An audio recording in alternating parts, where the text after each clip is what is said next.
To my dearest Gerald, I am thankful that God gave me you, not just my friend, not just my crying shoulder, but above all, starting now, you are my husband.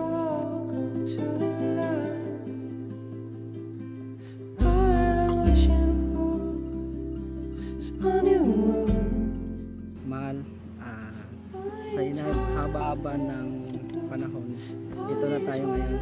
Nagpapasalamat ako sa iyo na matibay ka dahil sa lahat ng dumating sa atin na problema o pagsubok. Di ka nagsuko para talikuran kung anong meron tayo ngayon.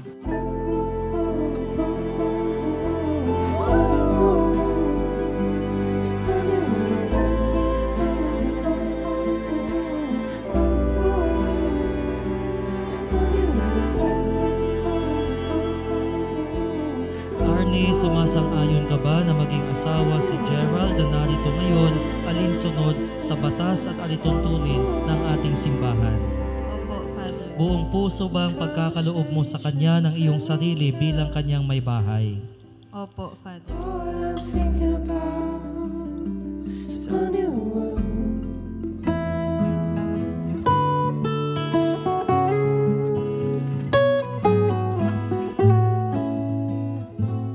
Arnie, sa harap ng Diyos At ng kanyang sambayanan, tinitipan kita na aking maging may bahay maging aking asawa, sa hirap at sa ginhawa. sa dusa at ligaya, Ikaw lamang ang aking iibigin at itatanging karugtong ng aking buhay, ngayon at kailanman. Sa mga araw na ika'y matampuhin, dahil ikaw ang aking tahanan. Ikaw pa rin ang aking uuwian.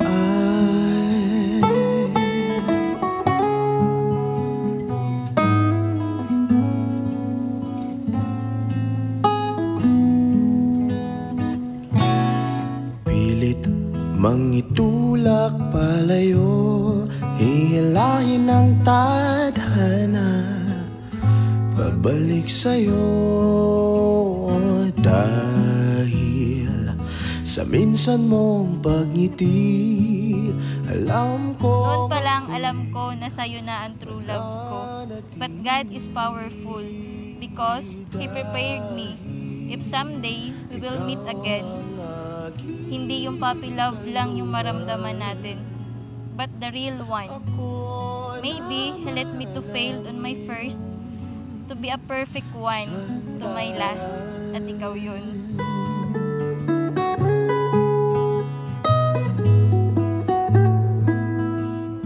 Arnie, kailanman hindi kita pagtataksilan. Nauutal naulitin natin. Sige. Pag hindi totoo, nauutal yan eh. Sige. Kailanman hindi kita pagtataksilan. Isuot mo at pagkaingatan ang singsing na ito na siyang tanda ng aking pag-ibig at katapatan.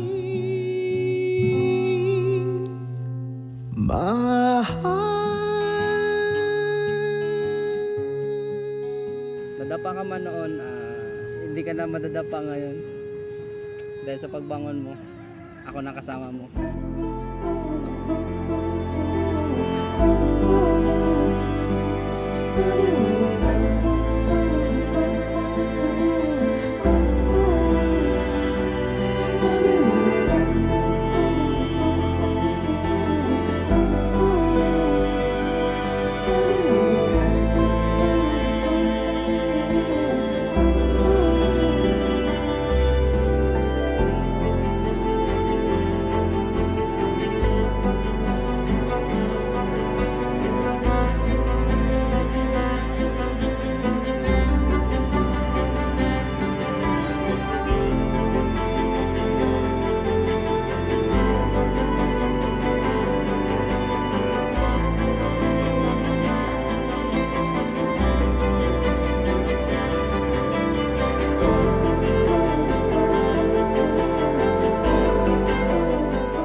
Salamat dahil napakalaki ng puso mo.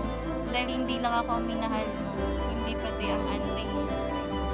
Salamat at mula sa araw na ito, ako ay magiging asawa mo.